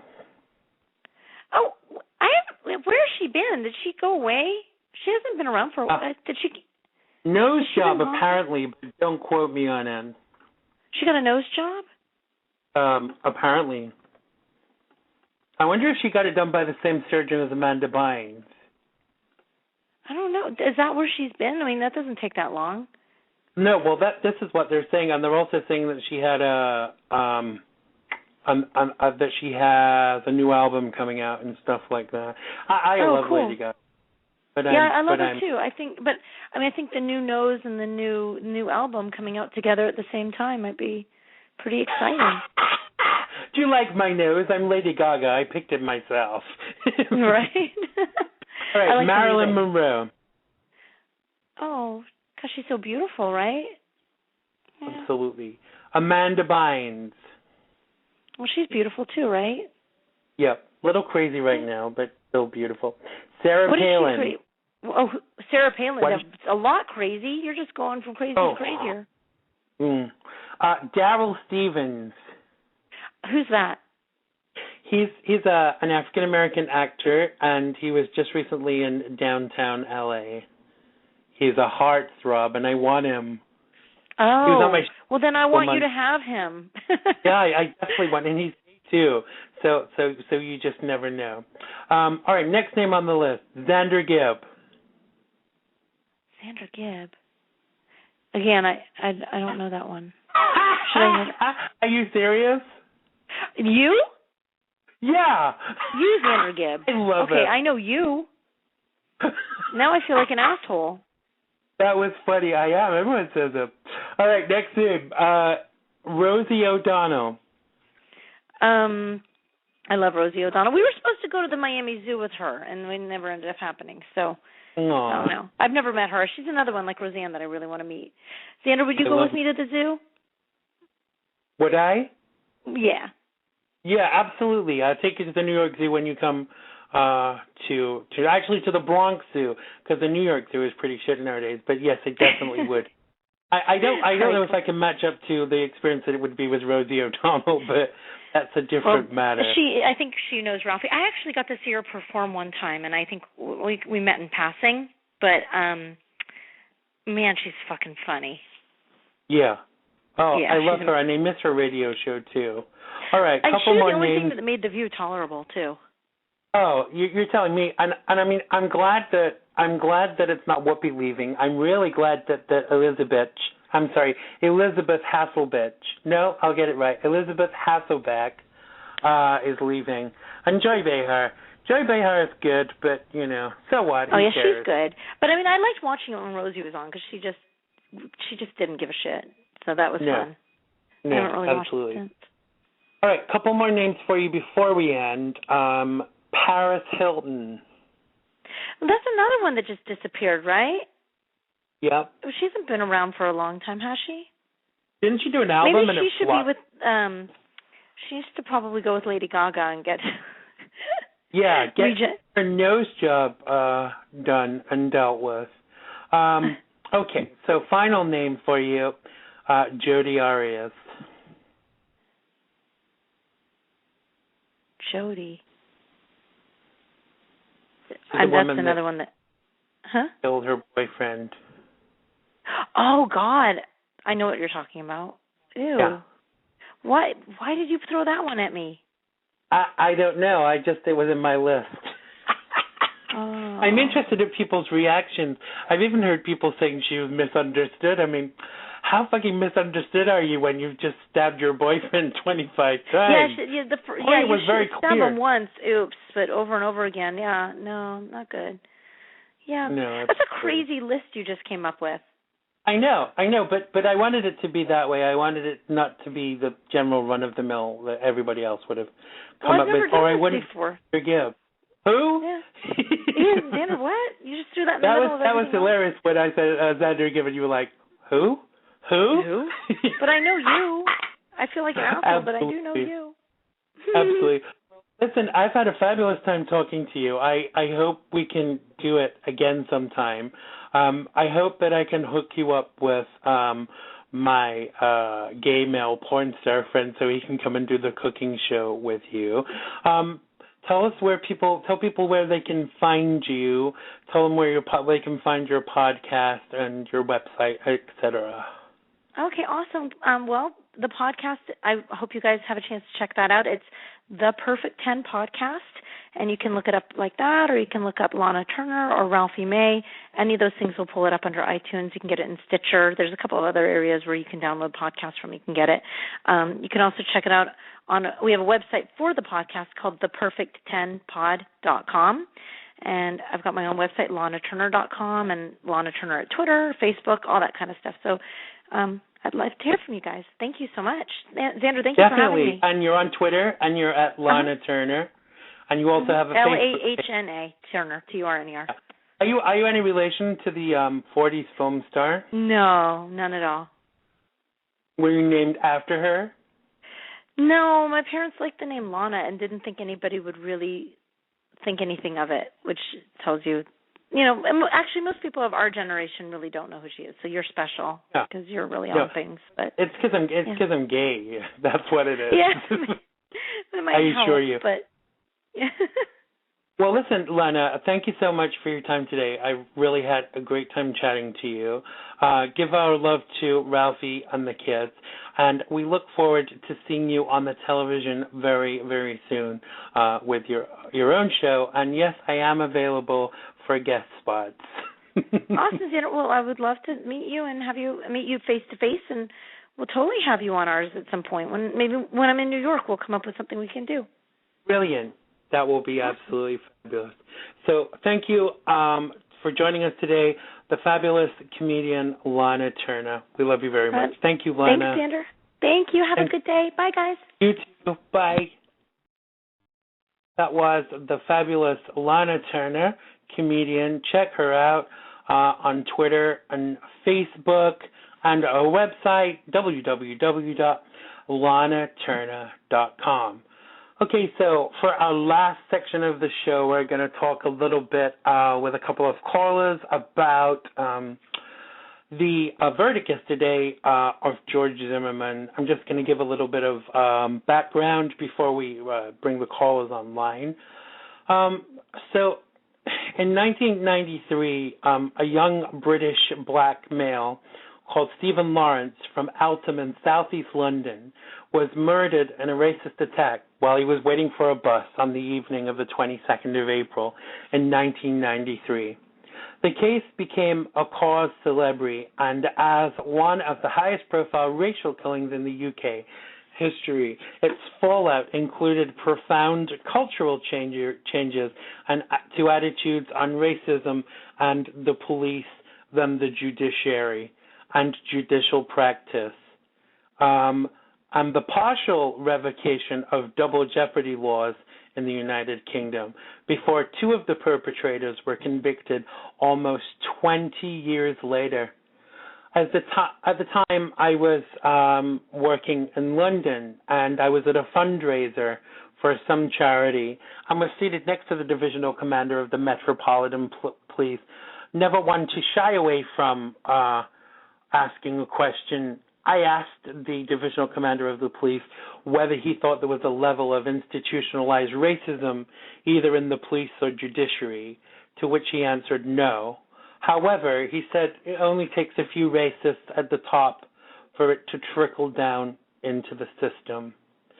Now, as anyone who's not living under a rock knows, Trayvon Martin was a 17-year-old African-American high school student who lived in Miami Gardens in Florida with his mom, Sabrina Fulton.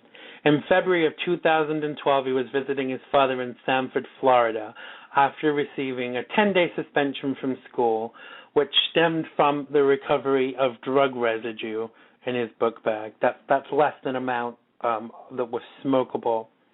George Zimmerman, 29 years old, was a part-time student at Seminole State College, a neighborhood watch captain at the retreat at Twin Lakes gated community in Sanford at the time of the shooting. On February 26, George Zimmerman called 911 to report a suspicious person in the neighborhood. He was instructed not to get out of his SUV or approach the person. Zimmerman disregarded the instructions, and moments later, neighbors reported hearing gunfire. Zimmerman acknowledges that he shot Trayvon Martin, claiming it was self-defense. In a police report, Timothy Smith writes that Zimmerman was bleeding from the nose and the back of the head. Witness testimony, bearing in mind, witness testimony is seen as mostly unreliable, gave different versions of the events. Trayvon was on top, Zimmerman was on top. However, one fact of this incident remains: a 17-year-old boy was killed. There are three sides to every story, and Trayvon's is one of them, and he's dead. Zimmerman's version of events and the truth. They just acquitted George Zimmerman, much to the distress of many and to the delight of others. Is it the beginning of the death of the American judicial system? Was the verdict fair, and will the verdict spark a vigilante attitude in Florida and over the rest of the Union? And to top it all, apparently now we were informed that Zimmerman is going to get back the gun that he used to shoot and kill Trayvon Martin. A civil case is pending, and frankly, I, for one, feel that the verdict that came in the other day should be overturned. Rest in peace, Trayvon Martin. Call us with your views on 347-884-9061. Okay, let's bring my guests online. Who we got? Hello? Welcome to XANDERMONIUM. Hi, Fallon. Fallon Wiles is the host of the F Word X and is a writer and contributes to several of the shows that we're all involved in. Who else is there? Is that you, Tony? Yes, Xander. Hi, Tony. Welcome to the show. Tony is a regular on the show. Tony lives in Florida. Do you recognize? Are you? I'm sorry. I'm trying to be politically correct. I know I don't need to be. Are you? Do you classify yourself as Latino, or what do you classify yourself as? Oh no, definitely not Latino. No. Right. What do you classify yourself as? Well, I try to avoid all classifications, but people have called me a lot of things throughout my life. Oh, me too. I honestly hate the whole label thing, honestly. Me too, but the reason I was asking is because it kind of gives the listeners a bit of a better idea of where you're coming from. And how would you classify yourself if you were forced to, Fallon? I'm black. You're black. Cool. There's no forcing required. And I'm white, and I'm very, very white, unfortunately. So the first thing I want to ask is, and we'll start with you, Fallon. What was your response? What was your initial response to the verdict that George Zimmerman was acquitted? I certainly wasn't surprised. I had expected it. I don't believe that the prosecution did a great job presenting a case. I think it is very indicative of the laws and the climates of Florida. I lived in Florida too for 4 years, so I'm familiar with the atmosphere there, and it just it shines a light to me on the fact that there are definitely things in our judicial system that need to change. There are certain laws that need to be changed when an incident like this can occur, where a 17-year-old is gunned down in his own neighborhood, unarmed. There's obviously something wrong with our system. Absolutely. Tony, tell me your initial reaction to this verdict. Well, it definitely was not unexpected. If anything, I was just wondering if the jury would react on an emotional level out of concern for, say, rioting or something like that, and maybe throw some sort of charge at him, the lesser charges. That was kind of my only thing, but from what I followed in the trial, it wasn't a matter of whether he did it or not. It was a matter of the prosecution did not prove the case legally. No. And do you see this? For me, this question is kind of twofold, and it's been something I've been discussing since the verdict came in. There has been suggestion that with regard, I want to separate the incident from the verdict, but there has been suggestion that there was racial profiling in the incident, i.e., would George Zimmerman still have I'm choosing my words wisely. I want to say accosted. Would he still have followed this young man if he'd been a white, suburban, middle-class young man rather than being a young black kid in a hoodie? Would that still have happened? And would the verdict have still been the same if Trayvon had been a young, white, middle-class young man? Let's start with you, Tony. Okay.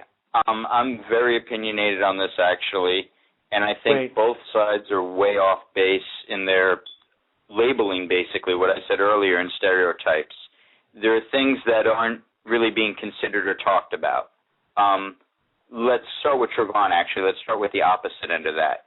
People are saying because there were pictures of him smoking weed at one point, or pictures of him with gold teeth, that he was a thug and a criminal and this and that. That's absurd. You know what that tells me? I mean, heck, when I was a kid, I smoked a little weed. I posed in some pictures. You know, I got into fights. Tells me it was a typical kid. It was a typical kid. So but they're sticking the label, the one side on him as, well, this kid was a criminal and a thug. No, that doesn't mean that. On the other hand, with George Zimmerman, apparently there were burglaries in the neighborhood. Apparently it was late at night, it was raining, and he saw a kid with a hoodie on. Now, if he knew, say, for instance, and I don't know whether he did or not, that those burglaries, that the suspect might have been black or whatever, if a neighborhood watchman or a police officer is in a neighborhood where burglaries are at night and there's a young man in a hoodie walking down the street, that's suspicious. Right. Now, it is profiling to an extent, but it's profiling based on police work, and not that he was a police officer, mind you, but his duty was the neighborhood watch, apparently. That is enough to be suspicious and say, hey, what are you doing? It might not have had anything to do with racial profiling. It might have just simply been, it was profiling, yes, but from a crime prevention aspect. Like, here's a young man with a hoodie walking through the neighborhood, going slow, looking at houses. The black people have broken into the houses, if that was the suspect profile. I mean, it's no different than what the police do on a daily basis. If somebody steals a car and they say, short, 5'4", male, black, long hair. You know, if Trayvon Martin fit somewhat a physical description of the people that were suspected of breaking in, he was acting on that and not racially profiling. Now, that's what I hope. Right, but was that the description? I don't know if that's actually in fact. But let me come to Fallon. Fallon, what's your response to my twofold question about whether the incident was whether there was racial profiling, and whether the verdict, whether there was anything racial about the verdict? I don't know if there was anything racial about the verdict. I think the verdict was a product of the prosecution's inability to convey, you know, the events that happened that night and cast doubt towards Zimmerman's story. As far as racial profiling goes, I 100% believe that there was racial profiling involved. I do not think there is ever any call for racial profiling because one person of a certain ethnicity commits a crime somewhere. It does not at all, under any circumstances, indicate that someone else of that same ethnicity should undergo unfair treatment or unfair scrutiny. That is not the same as saying, we know an African-American male committed a crime here and we are investigating and seeking out that particular individual. And in that case, it is law enforcement that should be acting and not Neighborhood Watch. So it is important, I think, to understand that Zimmerman was Neighborhood Watch. Now, as far as, you know, he saw someone who fit the description of somebody who committed a crime, he is not a police officer. It is not his responsibility to investigate. His responsibility ends with calling law enforcement like he did and saying, here's what I have seen, and then hanging up, either staying in his vehicle or leaving out of his vehicle. I'm reliably in, and I checked this out today, that even when a telephone operator is given information about what they should say to you, and it's standard practice to say, don't approach the person, and there's been all this hoo-ha about whether, it wasn't the police that told him, it was the police operator. Well, that police operator is working on behalf of the police, and they're giving advice based upon their level of training. So he was told to stay in the car, and I'm wondering, would this have actually happened if he'd stayed in the car? Because let's face it, part of the premise of the argument was that George Zimmerman was afraid of a teenage boy who he was twice the size of. Now, it kind of doesn't ring so true to me. But the other argument that I've been hearing is about defending oneself. And I always thought in this country that it was supposed to be like for like. Like if someone punches you in the face, you've got the right to defend yourself and punch them in the face back or whatever it might be. But fists and guns are not equal in my brain. Let me just go on. I'm sorry. That's where stand your ground comes into play, and excessive force. Right. Excessive force is deemed necessary if the individual who applies this excessive force feels that their life is legitimately in danger. So, for example, what you just said, fist to fist, knife to knife, gun to gun, that doesn't apply if, for example, you're a 5-foot-tall woman, going up against a football player, right? He can use his fist and beat the shit out of you, so you probably should have a gun. So that's where that kind of comes into play. In this case, he feared for his life, and I actually don't doubt that. I don't doubt that Zimmerman feared for his life, and I think that's where race comes into play. I think that's where prejudice comes into play here. He had this idea, this preconceived notion that black people are more aggressive, more violent, and more prone to criminal behavior. That's why he followed him in the first place. That's why he considered him suspicious. So when you have that notion, if I have this mentality that all black men are violent, angry, aggressive creatures, and one of them comes up to me, then I'm going to immediately fear for my life. And I agree with you, Xander. I don't think the accounts of the event are 100% accurate, as Zimmerman has told us, because there's a bunch of things that don't make any sense.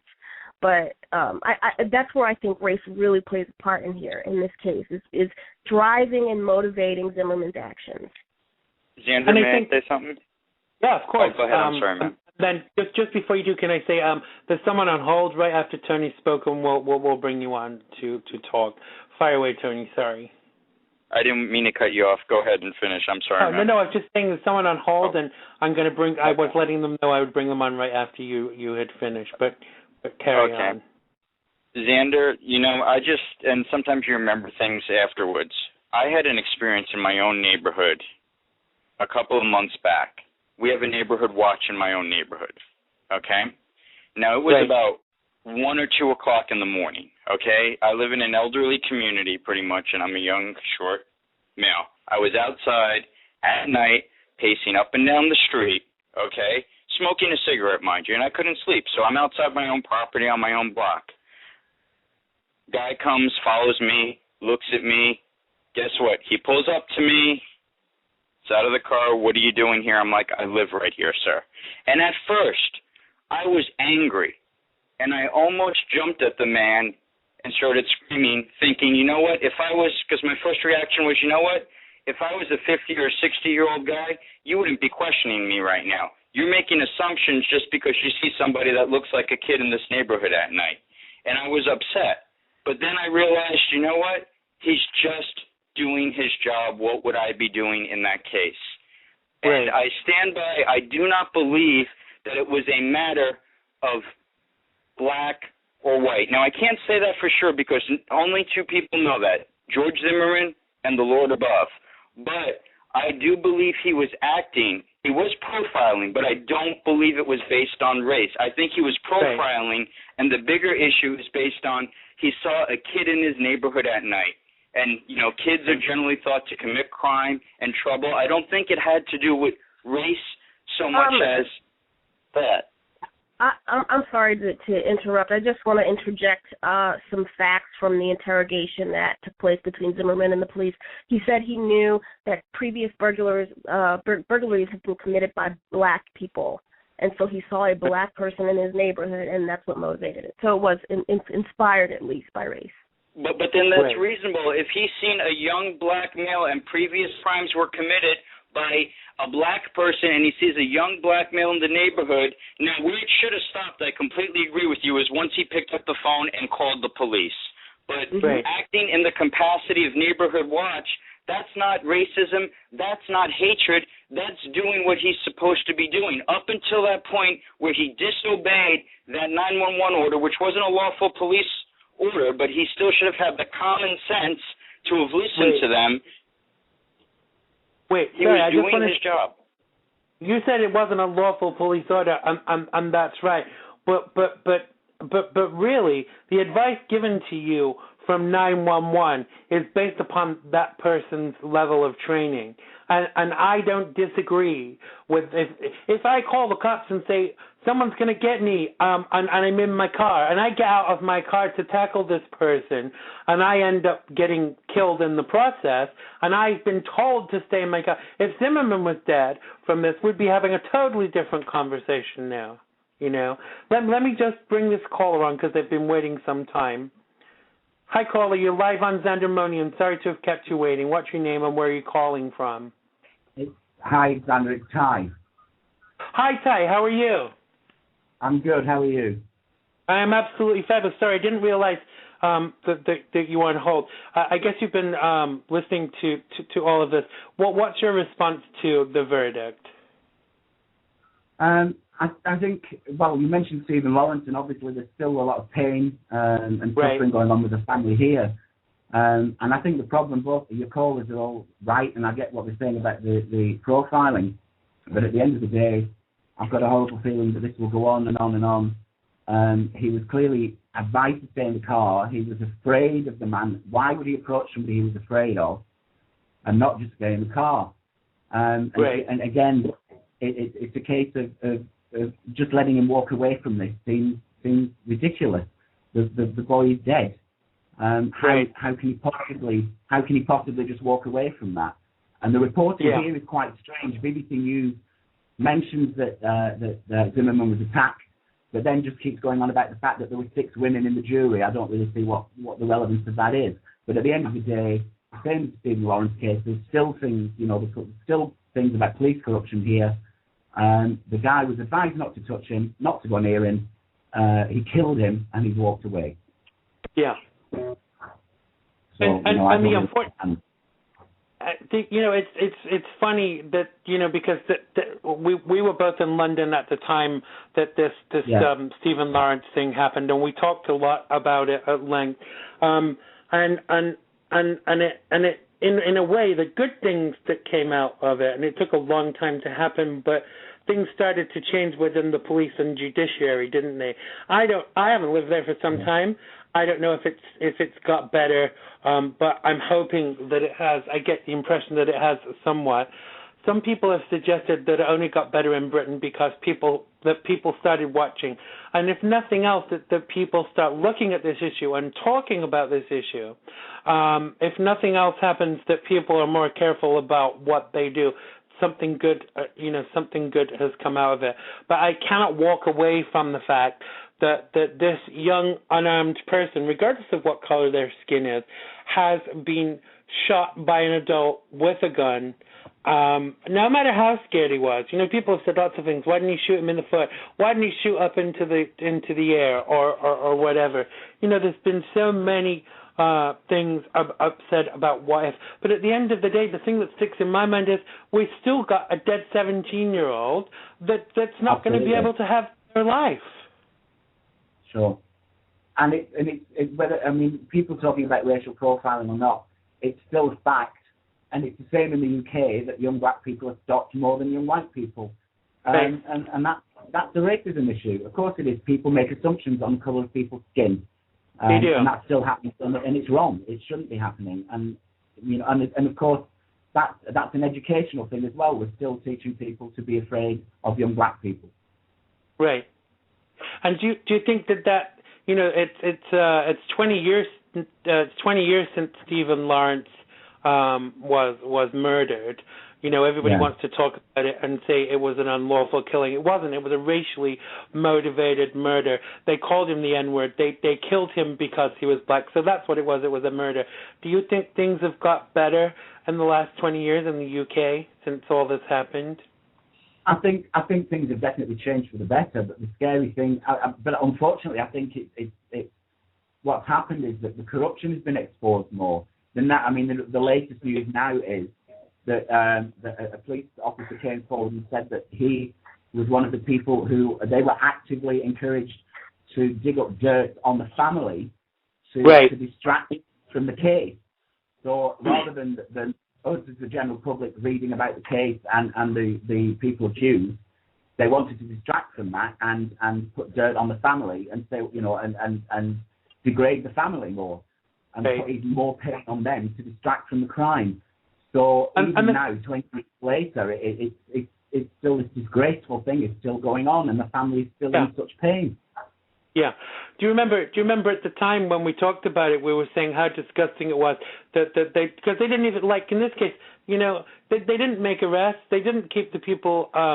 They didn't keep the people very long enough. In fact, most of them got off with that. No. Only 2 of them in the UK case ever got prosecuted, and I think that was in a civil matter. It's downright disgusting.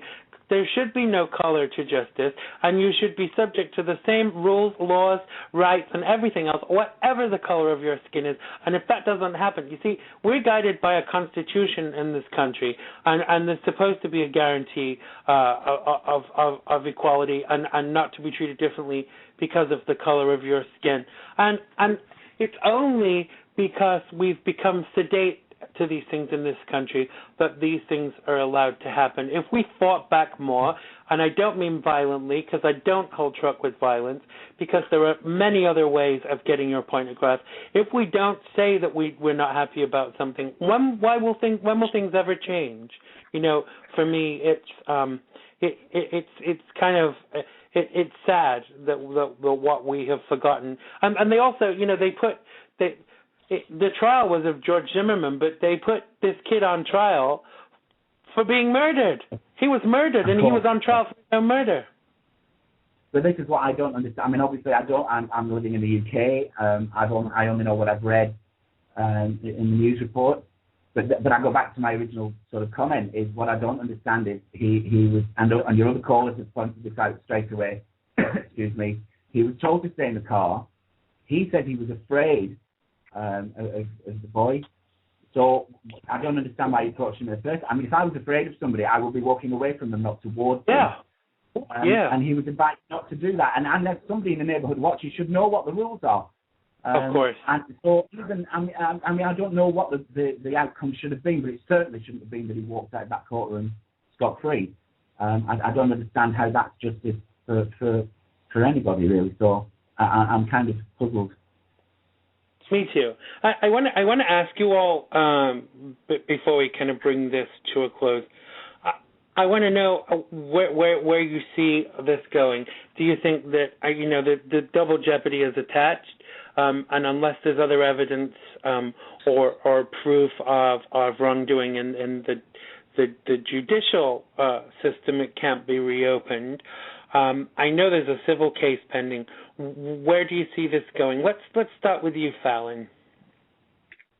I see this sparking a great deal of activism for equal rights for Black people. I think we've kind of let that fall through a little bit, but then incidences like this kind of bring it back up.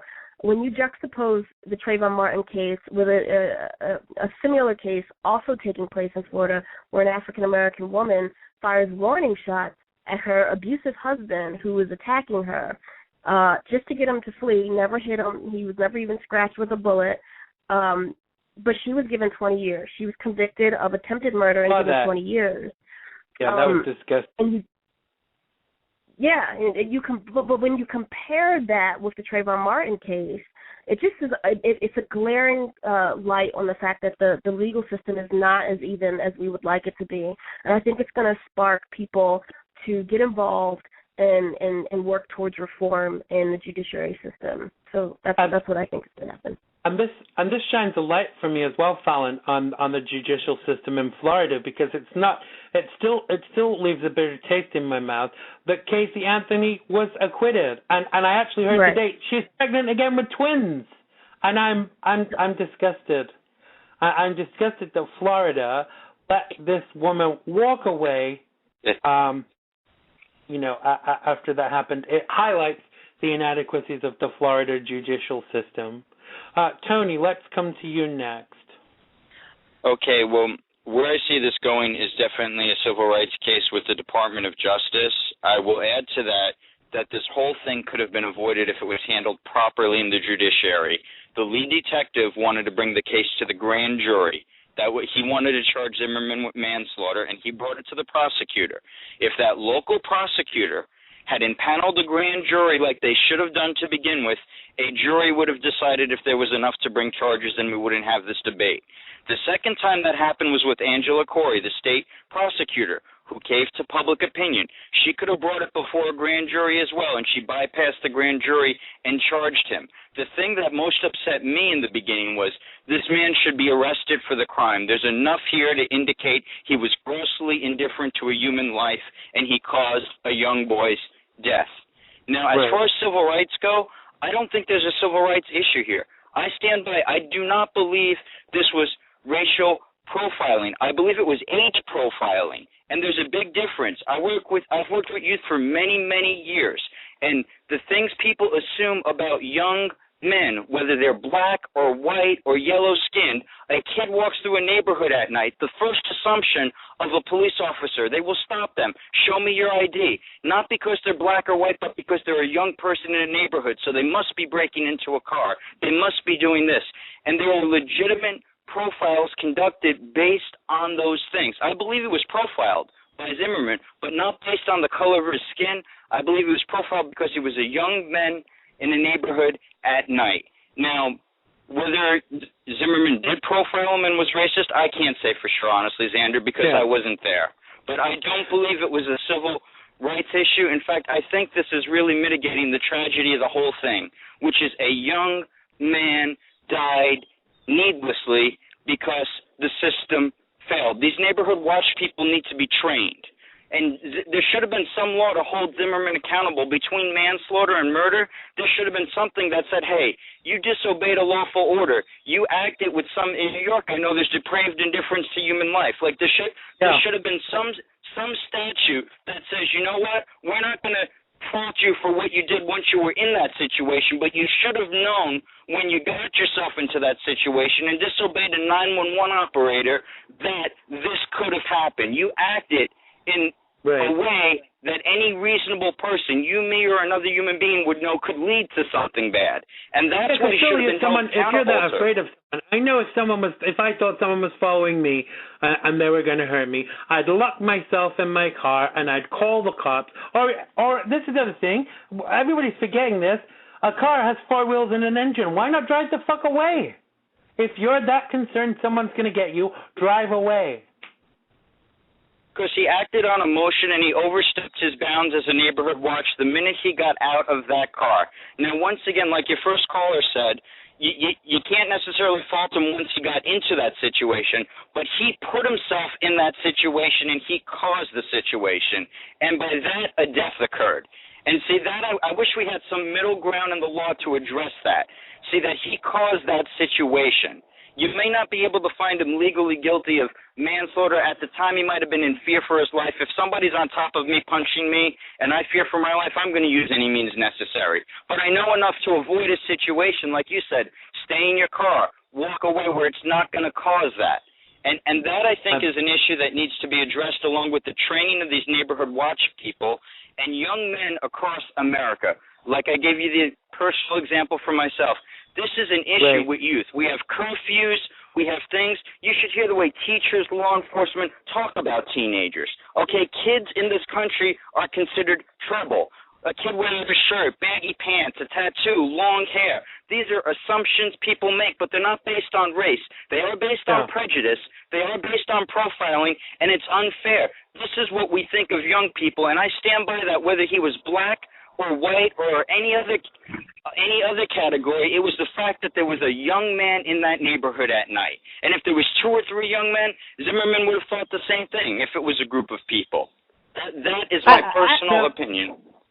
I just want to, as the black person on the line here, I do want to interject and say that I think in this country we do a great deal of trying to avoid the fact that race does play a part in people's decisions, people's bias, their thoughts, and their actions. It just does. We cannot escape it. You know, we can try to, we can ignore it, we can avoid it, but it is there. Yes, youth are criticized, and we always think young kids are up to no good. We also think males are typically up to no good more than females. We also think blacks are up to no good more than whites or most other ethnicities. We also think Latinos are up to no good. We also think Muslims are up to no good more so than other ethnicities. Exactly, that's my point. we can't, no, it's not your point. My point is a little bit different in that we can't ignore the fact that race plays a part in our decisions. And if I think Xander posed the question, if Trayvon Martin were white, would this have happened? No, it wouldn't have. Yeah. So and I would say it's not my conjecture that it wouldn't happen. It's Zimmerman's own words. He said because he knew blacks had committed crimes in the neighborhood, he saw a black person and he thought that person was a criminal. And I fully believe that Zimmerman felt in his heart of hearts that Trayvon Martin was a criminal. And that's what caused him to get out of his car and interject the way that he did, because he really, really felt that this black person, and the only thing that told him that he might be a criminal was that he was black and he was walking in the neighborhood and he had a hoodie on and he seemed to be swaying a little bit when he walked. That's his exact words from the interrogation that the police officers had with him. But that was night. Obviously his PC way of saying that he had a black swagger, wasn't it? That's what we're saying. What about? I don't know. What about, I think he suspected that he was on drugs or something. What about Trayvon Martin and all the racist stereotypes? If you want to talk about racism, I believe he called Zimmerman a cracker or whatever. I mean, we ignore these things. See, racism. No, I'm not ignoring it. Racism is a two-way street in this country. You could use that same argument saying that Trayvon Martin was just as racist to label Zimmerman that way. No, he absolutely was, but he didn't approach Zimmerman and start a fight that led to Zimmerman's death. That's the difference. No, I couldn't disagree with you more.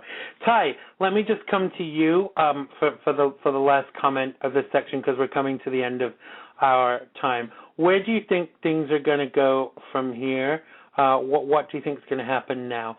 And bearing in mind, we've seen this before, and I'm not saying it's exactly the same, but we saw this 20 years ago. Where do you see this going? Well, I think it's going to go the same way, I think, isn't it?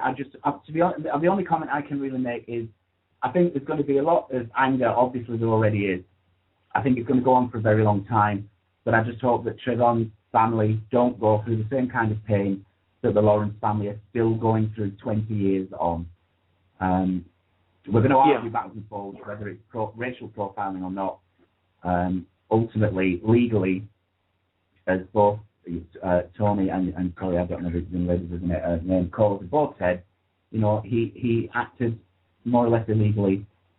Somewhere in the middle of all that, laws were broken, and this young guy's dead, and Zimmerman's walked free. But as I say, I hope that Trayvon's family finds some peace, and it doesn't go on as long for them as it did, and still is, to the Lawrence family. Do you remember at the time, Ty, when we talked about this, and I said to you, do you remember I said, when this all happened with this guy, it was white guys that killed this young guy, Stephen Lawrence, and I said to you at the time, it makes me ashamed to be white. The people, the people, my people, the white people can do this to someone. Do you remember that element of feeling, the way it felt in London at that time? And the way the press reported it here as well, it was almost casual. It was horrible. And it was absolutely racist, and I don't think even the press, certain newspapers here didn't even particularly hide the fact that they were reporting from a racist point of view. No, I don't think they do. Well, unfortunately, time has caught up with us. Thank you all for calling in. Thanks to Ty. Check out Ty's. Tell them where your website is, Ty, and what your band is called. Oh my God, really?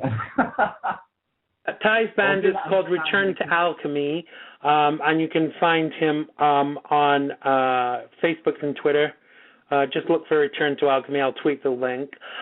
Fallon is the host of the F-Word X, which thankfully is returning to us in the new year. So check out Fallon's show, the F-Word X. Thanks for Ty and Fallon for joining us. Tony Anthony Seco is going to be hopefully doing his own show, but we'll be doing some sections of his own on my show in the future. Is that right, Tony? Yes, that is correct, Xander. Absolutely. And Tony is a regular contributor on our show. Thank you, all three of you, for calling in today and sharing your views with us. Have a great day. Thank you, Xander. Thank you. Thank you. See you soon. Bye. Bye. Well, we are in the last minute of the show. I would like to thank my guest, the fabulous comedian Lahna Turner. I'd also like to thank my guest who called in at the end of the show, Ty Egar from the band, the lead singer from the band Farewell to Alchemy, Fallon Stone, host of the F-Word X, and Tony Aiko, who's a libertarian freethinker and also going to be a section host on this show. Thank you all very much. I will see you next week. Thanks for joining us. I love you very much. Goodbye.